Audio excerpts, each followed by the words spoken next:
con el padre Javier Rodríguez Orozco y Ana Lilia Ortiz.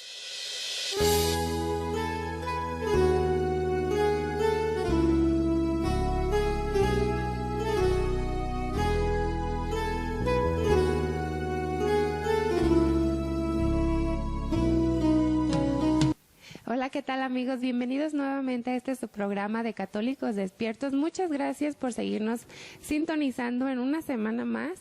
Quiero agradecer especialmente a todas aquellas personas que nos mandan un saludo cada semana y también invitarlos a que nos sigan mandando sugerencias de algún tema en particular que les gustaría que compartiéramos con ustedes en este programa con la sabiduría del Padre Javier. Y el día de hoy tenemos un programa, Padre, que quedó inconcluso en el programa número 15. No sé si recuerden todos ustedes, el verdadero amor y devoción a la Virgen María. Ese fue el tema que tuvimos hace 2 semanas. Y recuerden que lo íbamos a reflexionar en 4 puntos. Y nos faltaba empezar, entonces no se lo pierdan y les recuerdo nuevamente el título, el verdadero amor y devoción a la Virgen María. Así es, Lilia, gracias por sintonizarnos y mirarnos. Agradezco mucho, Lilia, a todas las personas que a través del Face, tanto en el canal de CD Televisión como en mis páginas, me mandan saludos, felicitaciones, muchas gracias. Quisiera contestarles a todos, pero comprenderán que el tiempo no es posible. Cualquier persona que desee una pregunta especial, un consejo especial, por favor, escríbame mejor en el correo electrónico javier.diosteama@gmail.com. Para mí es mejor recibir los correos, Lilia, y a través del correo electrónico dar respuesta a cualquier pregunta que quieran hacer a su servidor. Bien, Lilia, sobre este tema que nos acabas de introducir, es importante señalar la importancia, valga la redundancia, de estar dispuestos a cambiar de ideas, modificar ideas para lograr cambio en nuestras vidas.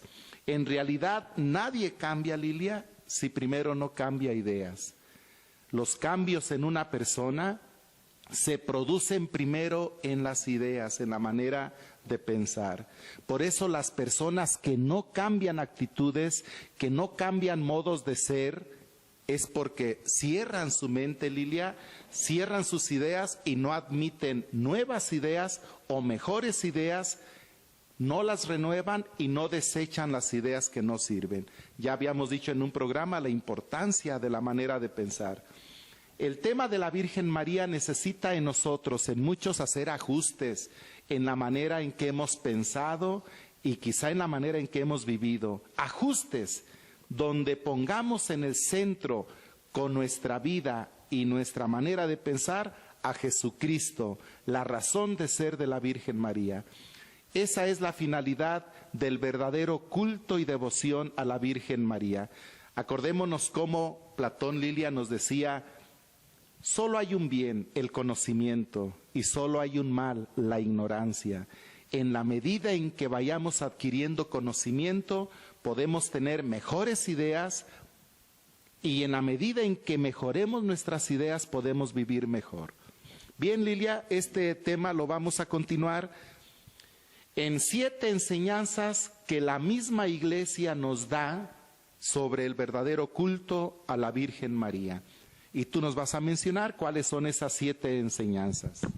Muy bien, Padre, muchas gracias. Y el primer punto que vamos a mencionar, el culto a la Virgen se debe inspirar particularmente en la Biblia. Continuamos con el punto número 2.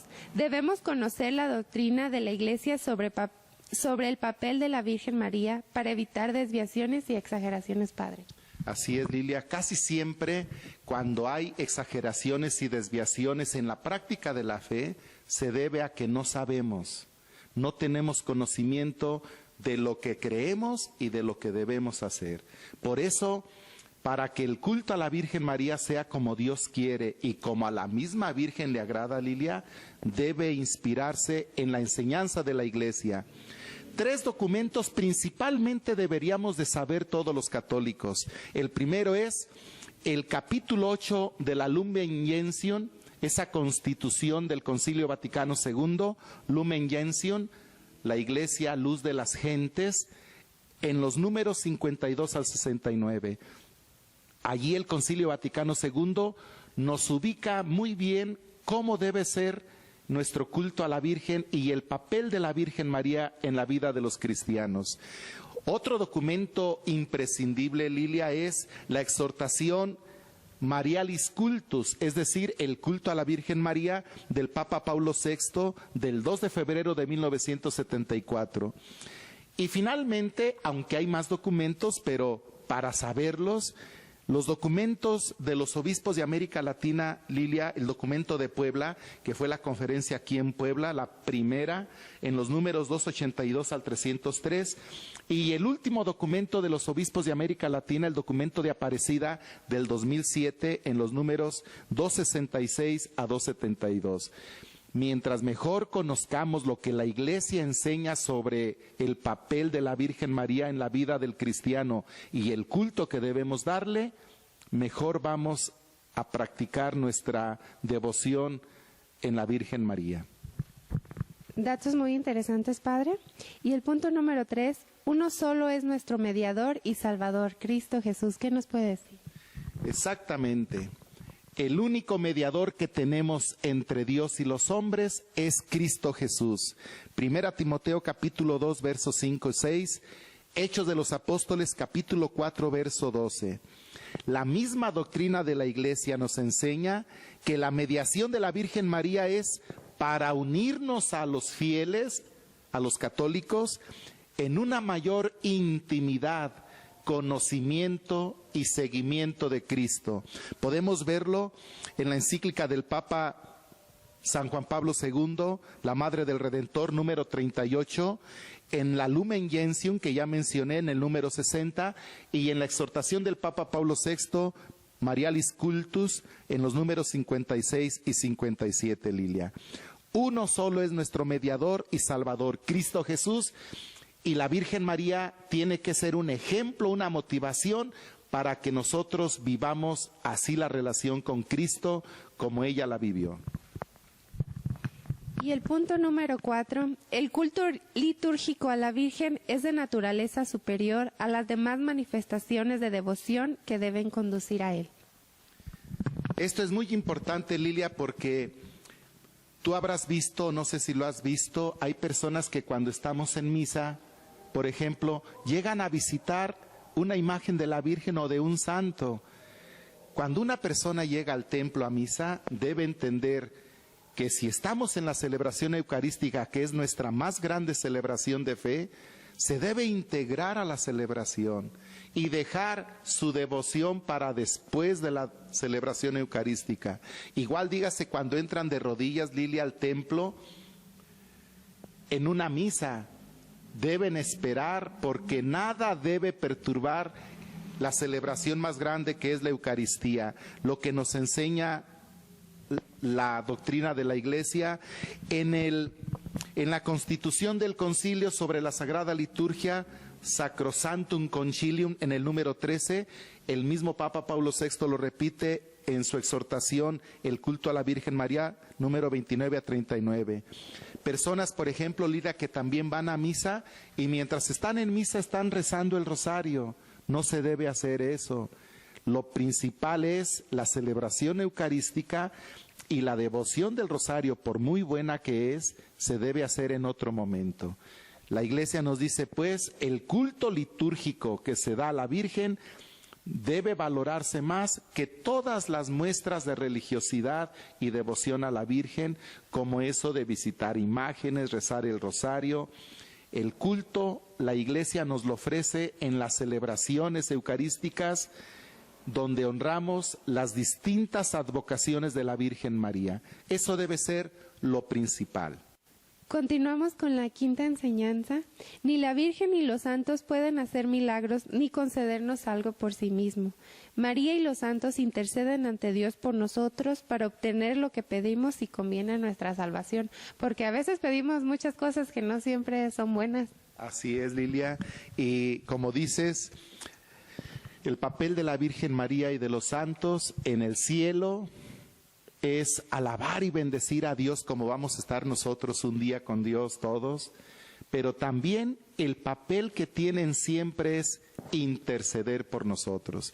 Como bien dices, la Virgen María y los santos no tienen poder por sí mismos. Ellos no pueden hacer milagros, pero sí interceden y lo están haciendo para que Dios nos conceda lo que nosotros necesitamos para nuestra salvación.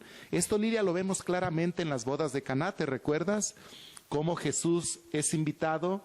La Virgen María está con él, siempre acompañándole cerca de Jesús. Y nos cuenta San Juan en el capítulo 2, verso 1 al 12, que cuando falta el vino, la primera que se entera de esa necesidad es la Virgen María. Pero la Virgen María no convirtió el agua en vino. Ella no hizo el milagro. Sencillamente, Lilia, porque no podía hacerlo. No tiene poder en sí misma. Pero sí tiene a quien acudir, a su Hijo Jesús, y le pide que les conceda el milagro de tener vino. Hagan lo que Él les diga. Qué hermosa enseñanza de la Virgen María. Hacer lo que Jesús nos dice, Lilia, no solamente nos va a traer el vino que haga falta en nuestras vidas, nos va a traer la alegría que hace falta, nos va a traer la conversión que hace falta, el gozo, la paz, la fortaleza, la armonía, el perdón, la unidad.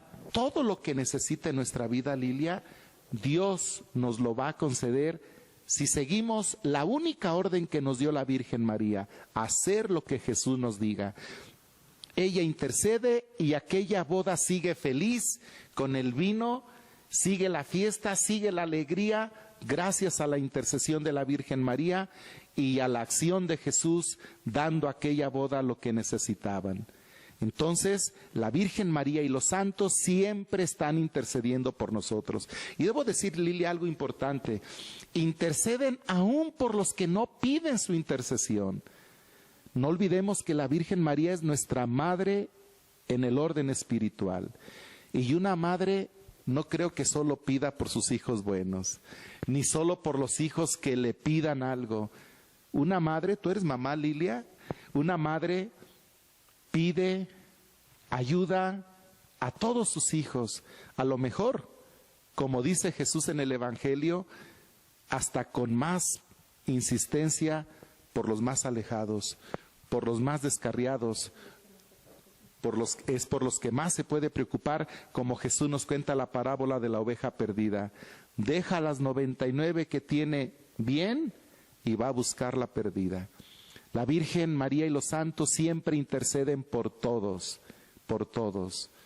Esa es una de las tareas que tienen en la presencia de Dios en el cielo. Y la sexta enseñanza, Lilia. Sí, nada más quiero mencionar algo. ¿Recuerdan el sondeo que hicimos hace 2 semanas? Y el evangelio que más recordó la gente las personas fueron las bodas de Caná. La enseñanza número 6, Dios puede conceder a la Virgen aparecerse, pero no todas las apariciones son auténticas. Padre, ¿qué nos puede decir? Porque ya vemos que en internet y en la televisión hay mucha charlatanería. Así es, charlatanería, ignorancia, tantas cosas que se deben evitar. Por eso, una vez más, Lilia, el conocimiento. Bien dicho el refrán, el que no sabe es como el que no ve. Y el que sabe, ve y sabe discernir. Bien, en esta enseñanza debemos recordar que es verdad, la Virgen María se puede aparecer, Lilia. Y si se aparece, no es por virtud propia, sino por que Dios le concede eso. Pero esto no quiere decir que todas las apariciones sean auténticas. Hay mucha charlatanería, como tú dices. Puedo poner un ejemplo muy claro, Lilia. Estaba yo en una ocasión en Oxnard, California, recuerdo muy bien, visitando a mi familia, y de repente surgió la noticia de que en una casa se aparecía el crucifijo, y que la gente estaba yendo a esa casa, y que de noche solamente se aparecía el crucifijo, que era muy claro, evidente. Lógicamente yo quise ir, darme cuenta de eso, discernir, como dice San Pablo, examinarlo todo para quedarnos con lo bueno. Llegué a la casa, ya tenía Lilia hasta veladoras, había mucha gente, y me empezaron a decir que el crucifijo se aparecía en la ventana del baño. Todo esto, claro, a mí se me hacía muy raro porque Dios no es tan complicado. Cuando Dios quiso hacerse humano y venir con nosotros, mejor dicho, cuando Dios quiso venir con nosotros, se hizo humano, Lilia, uno como nosotros, para poderlo entender, conocer lo más posible. Entonces, muchas veces esto de apariciones son tan complicadas que por eso mismo uno debe dudar. Que se aparece en este comal, que fíjese, aquí se ve la silueta, que en la nube, mire, bueno, te describen tanto la figura que ya te la pusieron en la mente. Entonces no queda más remedio más que mirarla. Pero Dios no es así. Dios es más simple y más claro, más directo con nosotros. Total, que en el baño se apareció el crucifijo, pedí ir al baño. Me dijeron, entra usted solo, cierra la puerta del baño, voltea la ventana y se va a aparecer el crucifijo. Efectivamente, entré al baño, miré a la ventana, apagué la luz, era otra condición. Y sí, ahí estaba una cruz muy bonita. Pero la primera pregunta es, ¿por qué aparece esa cruz? Ese ejemplo de San Pablo en la primera carta a los Tesalonicenses, capítulo 5, verso 17. Examínenlo todo. Empecé yo a examinar por qué esta cruz de noche. Y pregunté, ¿podemos ver atrás de la casa? Fuimos a ver y exactamente en la esquina, en una esquina estaba una luz grande. El vidrio del baño, de esa ventana, no era como los vidrios normales. No sé qué clase de vidrio sería, pero era grueso, como que por dentro estaba con varias capas. Entonces probé. Pongamos una cobija por fuera de la casa, tapar la luz de la lámpara, porque si esto es de Dios, una cobija no lo va a impedir. Si es de Dios, va a superar cualquier prueba. Entonces, pedí cobijas, tapamos la ventana, Lilia, por atrás, para que no llegara la luz de la lámpara. Se acabó el crucifijo. Ya no apareció ninguna cruz. Tenemos que examinar todo, no creer todo, examinarlo todo. Sobre todo cuando se trata de apariciones, de mensajes, de revelaciones. Y esto que digo, Lilia, lo advierte San Juan de la Cruz. San Juan de la Cruz hace unas serias críticas para los que se dedican solamente a revelaciones, a mensajes, a cosas extraordinarias. Entonces, la Virgen María y los santos se pueden aparecer, pero hay que discernir. Por principio hay que dudar, hay que investigar. Por eso la Iglesia misma no cree tan fácil las apariciones y también por eso a un católico no le obliga creer en las apariciones, porque no forman parte del depósito de la fe que un católico debe creer. La doctrina de la Iglesia dice, el que quiera creer en apariciones lo puede hacer, pero que esa creencia le sirva para vivir mejor su fe, le sirva para vivir más la voluntad de Dios. Entonces, por eso, sí puede Dios conceder a la Virgen aparecerse, pero hay que discernir y no creer en todas las apariciones. Y además, cuando la Virgen da mensajes, Lilia, en las apariciones, debemos tener en cuenta que cualquier mensaje que venga de la Virgen debe estar en sintonía con la palabra de Dios. San Juan de la Cruz dice, lo que Dios nos ha querido revelar para nuestra salvación, ya nos lo reveló, nos lo enseñó en su Hijo Jesucristo. Entonces, todo mensaje que supuestamente venga de alguna aparición de la Virgen debe estar en sintonía con la palabra de Dios. Cuando yo estuve en San Julián, Jalisco, debo mencionar este ejemplo, se acordarán algunos de San Julián que nos ven, hubo un retiro en San Miguel el Alto donde vino un sacerdote que le da mucho por esto de los mensajes y revelaciones.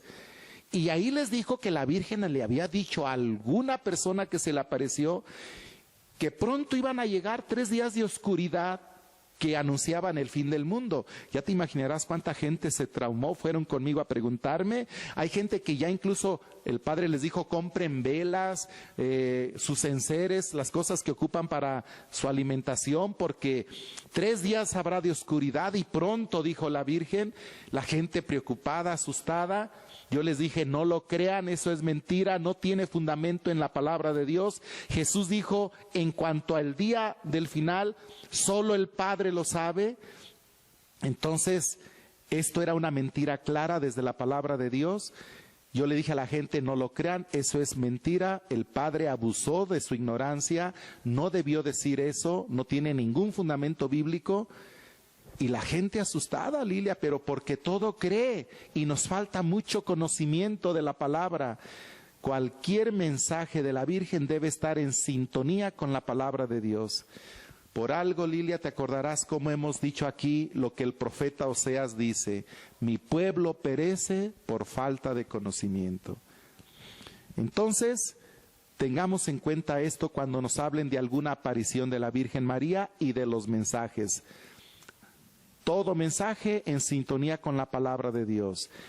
Y no hay que creer toda aparición, hay que examinar, hay que discernir. Incluso la misma aparición de la Virgen en Medjugorje, Lilia, el Vaticano ha mandado una comisión para investigar, y la comisión que envió el Vaticano ha dicho, no se puede decir que aquí hay algo extraordinario. Aún esa que es tan conocida.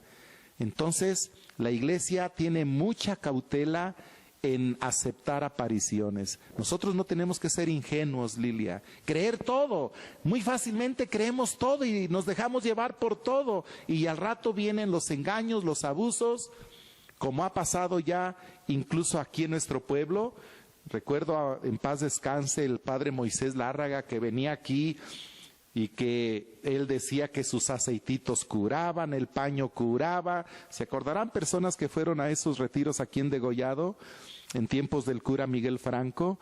Y yo tuve que hacer un análisis, Lilia, de eso que hacía el padre Moisés, en paz descanse, pero que era un verdadero abuso en la ignorancia de la gente. La gente todo lo creía, ya te imaginarás, todo el mundo llevando aceitito, pañitos, y que costaban caritos, y todo farsa, una mentira. La misma gente después se dio cuenta de eso. Tuve que hacer yo un discernimiento de todo ese proceder, porque me parecía que era abusar de la ingenuidad y de la ignorancia de la gente, y también un medio para sacar muy buen billete. Y fue como el obispo pidió que no volviera a venir a retiros el padre Moisés Lárraga, que descanse ya en la presencia de Dios. Pero examinarlo todo, quedarnos con lo bueno, no lo olvidemos. Pues hemos llegado ya a la parte final, padre, del programa, y la última enseñanza: la Virgen María debe ser nuestro ejemplo de vida en el seguimiento de Jesús, haciendo la voluntad del Padre. Así es, Lilia. Finalmente, y como conclusión, como decía el gran doctor de la Iglesia, San Agustín, María es grande más por ser discípula de Jesús que por ser su madre. Y es lo que tenemos que aprender de la Virgen María, ser discípulos de Jesús como ella lo fue. Y es lo que dice el Papa Emérito Benedicto XVI en este hermoso documento Verbum Domini sobre la palabra de Dios en la vida de la Iglesia. En el número 28 dice: deseo llamar la atención sobre la familiaridad de María con la palabra de Dios.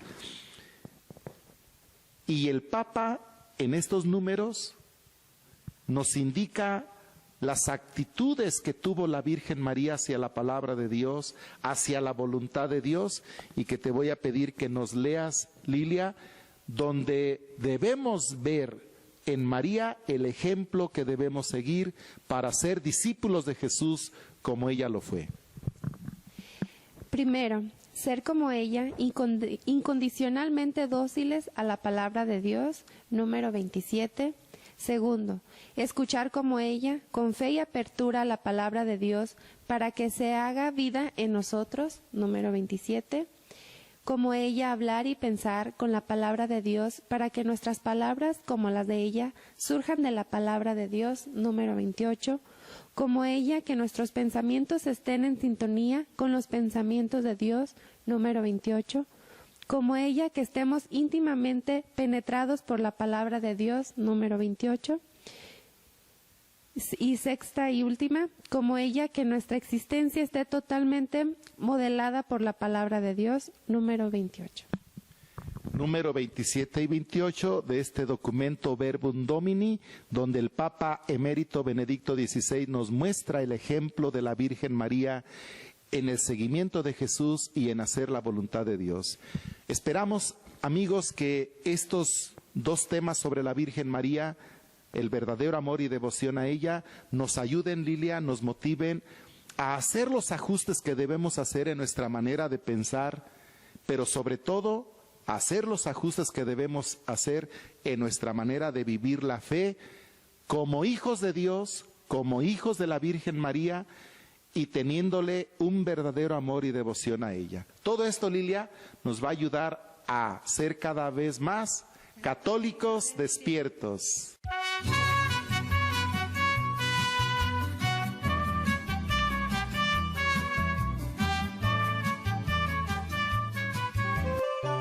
Con el padre Javier Rodríguez Orozco y Ana Lilia Ortiz.